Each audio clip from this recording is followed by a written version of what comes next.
बिस्मिल्लाहिर्रहमानिर्रहीम। अस्सलाम वालेकुम। आज 6 अक्टूबर बरोज़ मंगल हम बात करेंगे अपोजिशन की डूबती हुई जो कश्ती है उसके हवाले से, और अपोजिशन का जो बेड़ा है वो लख्त लख्त होता नज़र आ रहा है, वो कैसे, इसके ऊपर मैं बात करूँगा।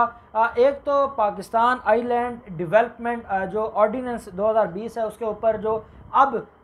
मुराद अली शाह और सूबाई जो हुकूमत है सिंध की, उन्होंने जिस तरीके से उनका रिएक्शन आया है वो बिल्कुल गलत है, वो मुल्क दुश्मनी की बुनियाद पर है। और ये भी मैं आपके साथ शेयर करूंगा कि इस इशू के ऊपर पहले वफाक और सूबाई जो अथॉरिटीज़ हैं वो मुत्तफिक थी, और जो सूबाई जो अथॉरिटी है उसने एनओसी जारी किया था, उसके बाद ये ऑर्डीनेंस आया। लेकिन आज अचानक जब ये ऑर्डीनेंस आ जाता है उसके बाद बिलावल जरदारी भी जाग जाते हैं, मुराद अली शाह भी जाग जाते हैं, उनके जो नुमाइंदे और उनके जो तर्जमान हैं वो भी जाग जाते हैं। इनको मसला क्या है और ये क्यों मुल्क दुश्मनी पर उतर आए हैं, और ये ऑर्डीनेंस है क्या, इसका फ़ायदा क्या होना है, और इसकी तकलीफ़ क्या है मुराद अली शाह को, ये मैं आपके साथ शेयर करूँगा। साथ हम बात करेंगे मौलाना फजलुर रहमान के हवाले से। ज़रा ये बताते हैं कि शहजाद चक में उनकी एक मुलाकात हुई है और उस मुलाकात में मौलाना का मुस्तकबिल तय हुआ है, और मुस्तकबिल के हवाले से कुछ चीज़ों के ऊपर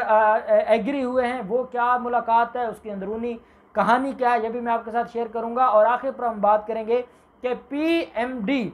जो PDM है, पाकिस्तान डेमोक्रेटिक मूवमेंट, उसका आज इजलास था, और मौलाना फजलुर रहमान की सरबराही पर सिवाय नवाज शरीफ के सारी अपोजिशन को एतराज़ था, और आज एतराज़ खुलकर सामने आ गया और पाकिस्तान पीपल्स पार्टी खुलकर सामने आ गई। और हम तो ये समझ रहे थे कि शायद 1-2 माह ये चलाएंगे, लेकिन इन्होंने पहले ही इस चीज़ से इनको परेशानी है, और मौलाना को अगर ये सरबराह नहीं रखेंगे तो मौलाना अपने मदरसों के बच्चे नहीं देगा, और ये जो अपोजिशन है इसकी तहरीक चलने से पहले ही अपनी मौत आप मर जाएगी, और ये लख्त लख्त और अलग अलग हो जाएंगे इस इशू के ऊपर। और आज की मीटिंग में जो कुछ हुआ है ये भी मैं आपके साथ शेयर करूंगा। पहले हम बात कर लेते हैं पाकिस्तान आइलैंड डेवलपमेंट अथॉरिटी है क्या, और सिंध को इसके हवाले से क्या मसला है। 2 सितंबर 2020 को ये आर्डीनेंस सामने आता है, सदर पाकिस्तान की तरफ से ये आर्डीनेंस जारी किया जाता है, और इसके तहत जो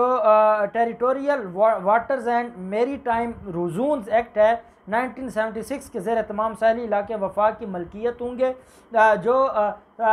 वो इलाके हैं जिनको हम जज़ायर कहते हैं, जो जजीरे हैं वो सिंध में भी हैं, बलूचिस्तान में भी हैं, वो वफाकी हुकूमत की मलकियत होंगे। और जो सिंध के बंडाल का और बिडू समेत तमाम जज़ायर की मालिक वफाकी हुकूमत होगी, जबकि हुकूमत नोटिफिकेशन के ज़रिए पाकिस्तान आइलैंड डेवलपमेंट अथॉरिटी कायम करेगी, जिसका हेड क्वार्टर कराची में होगा, जबकि इलाकाई दफ्तर दीगर मकामात पर भी कायम हो सकेंगे। आर्डीनेंस के मुताबिक मनकूला और गैर मनकूला जायदाद का कब्जा हासिल करने की मजाज होगी। वफाकी हुकूमत और आर्डीनेंस के तहत उठाए गए अकदाम या अथॉरिटी के फेल की कानूनी हैसियत पर कोई अदालत या सिविल जो अथॉरिटी है वो सवाल नहीं उठा सकेगी। यह कुछ टेक्निकल चीज़ें हैं, इसके ऊपर वफाकी हुकूमत और मुर्तज़ा वहाब ने और बिलावल जरदारी ने भी ट्वीट किया। वो ये कहते हैं कि हमारे साथ बड़ी ज़्यादती हो रही है, हम ये कभी नहीं होने देंगे,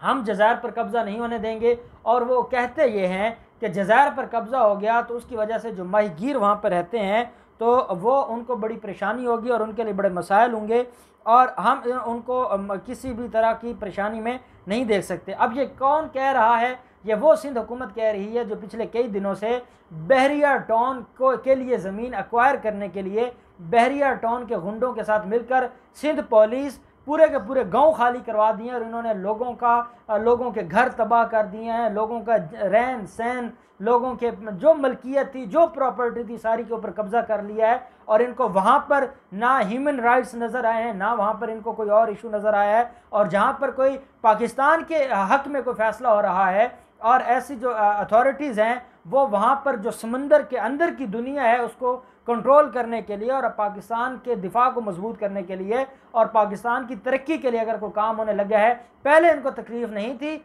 जब इन्होंने जुलाई में वो लेटर NOC जारी किया था। अब क्योंकि ये मोदी एजेंडे के ऊपर काम कर रहे हैं और मोदी को बहुत बड़ी तकलीफ़ है कि अगर इन जज़ायर के ऊपर पाकिस्तान वफाकी हुकूमत की रिट कायम हो जाती है तो इनको तकलीफ़ है, और इस तकलीफ़ की वजह से ये चीखने लग गए हैं। अब मैं आपको पहले बताता हूँ कि वो जो लेटर है वो जारी हुआ था 6 जुलाई 2020 को, और ये लेटर जारी होता है एजाज़ हुसैन बलोच हैं, सेक्रेटरी हैं लैंड यूटिलाइजेशन डिपार्टमेंट सिंध के, इनकी तरफ से ये लेटर जारी होता है। और ये कहते हैं secretary cabinet division government of Pakistan Islamabad को ये कह रहे हैं कि जनाब आपने जो हमें लेटर लिखा था और आप जिस मकसद के लिए एक्वायर करना चाहते हैं और जो आप अथॉरिटी कायम करना चाहते हैं, जो आईलैंड आप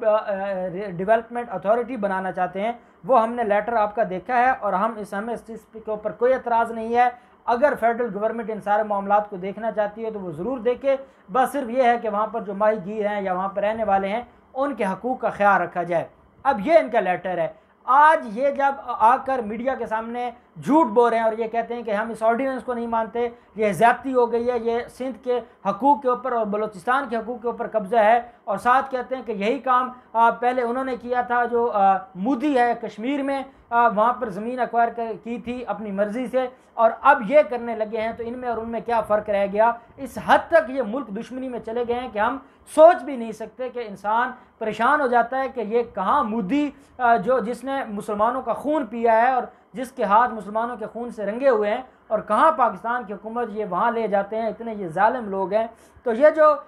लेटर है ये ख़ुद इन्होंने जारी किया था और अब इस लेटर से ये मुकर नहीं सकते। ये एक पब्लिक डॉक्यूमेंट है। अली जैदी ने ट्वीट करके कहा है कि झूठ की भी कोई हद होती है और आप जो झूठ बोल रहे हैं इसका ना कोई सर है ना पाँव है, और पाकिस्तान आईलैंड डेवलपमेंट जो ऑर्डिनेंस है 2002 ये इसके ऊपर अमल दरामद होगा और पाकिस्तान की हुकूमत ने जो प्लान किया वो उसके हिसाब उस मुताबिक काम करेगी। अब ये क्योंकि NRO हासिल करना चाहते हैं, ये रिलीफ लेना चाहते हैं इमरान खान से, और ये गैर कानूनी तरीके से रिलीफ लेना चाहते हैं और उसके लिए ये किसी हद तक भी जाना चाहते हैं, लेकिन मैं नहीं समझता कि इमरान खान इनके सामने झुकेगा और इनको कोई रिलीफ मिलेगा। अब दूसरी जो खबर है इसके ऊपर हमारे मुल्क के बड़े सीनियर एक सहाफ़ी हैं, उन्होंने भी बात की है और बाकी ज़राए भी इस हवाले से ये बताते हैं कि ये जो वीकेंड गुजरा है इसके ऊपर चक शहजाद में मौलाना फजल उर रहमान की कुछ ख़ास लोगों के साथ मुलाकात हुई है और मौलाना फजल उर रहमान को कुछ रिलीफ भी मिला है, और वो सारी की सारी जो चीज़ें हैं, और ये भी पता चला है कि मौलाना फजल उर रहमान फिर नवाज़ शरीफ के मैसेंजर के तौर पर गए थे और अगलों ने कहा है कि मौलाना साहब आपके साथ तो बात हो सकती है, लेकिन नवाज़ शरीफ के हवाले से अगर आप बात करने आएंगे तो आपका भी वही अशर होगा जो बाकियों का हुआ है और आपका भी आना जाना बंद हो जाएगा। मौलाना फजल उर रहमान ने कहा है कि मुझे हलवा मिल जाए मैं खा लेता हूँ, बाकी को कुछ मिले ना मिले मुझे इससे कोई कंसर्न नहीं है। अब ये कौन सा हलवा मौलाना फजल उर रहमान को मिला है ये तो वो ख़ास लोग ही बेहतर जानते हैं, लेकिन एक बात अटल है कि नवाज़ शरीफ को कोई रिलीफ नहीं मिलने वाला, और नवाज़ शरीफ ये जो बंदे बदल बदल कर और भेस बदल बदल कर लोगों को भिजवा रहा है, अब ये भूल जाए कि इसको कोई रिलीफ मिलेगा। दूसरी तरफ आप ये देखते हैं कि मौलाना फजल उर रहमान को सरबराह बनाया जाता है पाकिस्तान डेमोक्रेटिक मूवमेंट का, PDM का, और उसके ऊपर इख्तलाफात शुरू हो जाते हैं और पाकिस्तान पीपल्स पार्टी खुलकर सामने आ जाती है। हालांकि शेख रशीद जैसे सियासतदान कह रहे थे कि जनवरी फरवरी तक पाकिस्तान पीपल्स पार्टी अलग हो जाएगी, लेकिन वो तो सितंबर गुजरा और अक्टूबर में ही अलग होने की बातें शुरू हो गई हैं। उसकी वजह यह है कि 11 अक्टूबर को पहला जलसा JUIF की सरबराही में होना था क्वेटा में, वो जलसा 18 अक्टूबर को चला जाता है, 18 अक्टूबर का फिर 25 अक्टूबर को चला जाता है, और 18 अक्टूबर को पाकिस्तान पीपल्स पार्टी कराची में जलसा रख लेती है, जो कि बड़ी अनहोनी हो जाती है कि कराची में वो जलसा क्यों कर रहे हैं और उनका क्या मकसद है, उनका वो क्या बेनिफिट लेना चाहते हैं। ये सारे के सारे बड़े सवालात हैं जिनका जवाब अभी तक सामने नहीं आया था। आज PDM का इजलास हुआ है और PDM के जो इजलास है उसके अंदर मुख्तलिफ जमातें थीं, और जो JUIF है और नून लीग है, इसके अलावा जो बाकी जितनी जमातें इस मूवमेंट में शामिल हैं वो सारी की सारी इस बात पर मुत्तफिक हुई हैं कि सरबराह एक नहीं होना चाहिए, बल्कि ये 1 माह के बाद, 2 माह के बाद, 3 माह के बाद सरबराह ये रोटेट होना चाहिए, रोटेशन होनी चाहिए। कभी सरबराह नून लीग का होना चाहिए, कभी सरबराह पाकिस्तान पीपल्स पार्टी का हो, कभी वो BNP का हो, कभी वो ANP का हो, ये इस तरह से चेंज होना चाहिए। और उसकी वजह क्या है कि वो मौलाना फजल उर रहमान को ज़्यादा अरसे तक बर्दाश्त नहीं कर सकते, और उनको ये भी पता है कि मौलाना फजल उर रहमान ब्लैक मेलर आदमी है, और उनको जब थोड़ा सा रिलीफ मिलेगा उनको हलवा मिलेगा और वो सारी चीज़ें भूल जाएंगे, और वो हमारे पूरे के पूरे जो अपोजिशन का नाम नहाद इत्तेहाद है जो अपने अपने NRO के लिए बना है उन सारों को उठा के फेंक देंगे और अपना NRO लेके घर चले जाएंगे। अब नून लीग कहती है कि अगर आसिफ जरदारी को हेड बनाया वो अपना NRO उनको मिला, वो छोड़ के हमें बीच कश्ती के वो मलाह तो उतर जाएगा, वो तो चला जाएगा। यही इनके हवाले से, नून लीग के हवाले से, तो एक दूसरे के ऊपर कोई ट्रस्ट नहीं कर रहा। और फिर उधर से जो इनके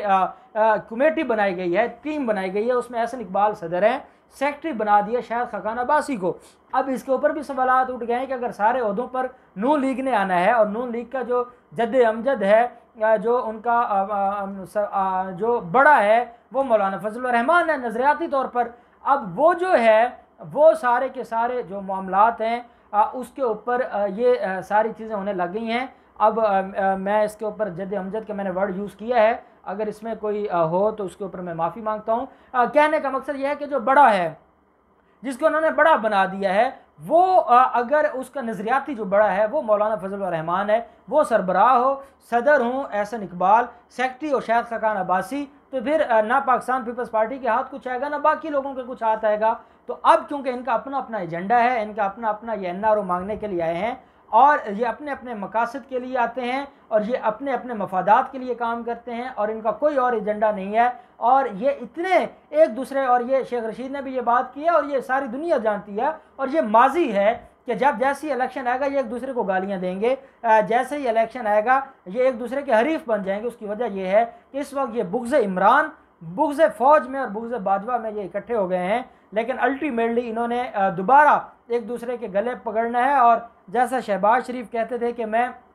लाड़काना की गलियों में घसीटूंगा, और आसिफ जरदारी कुछ कहते थे,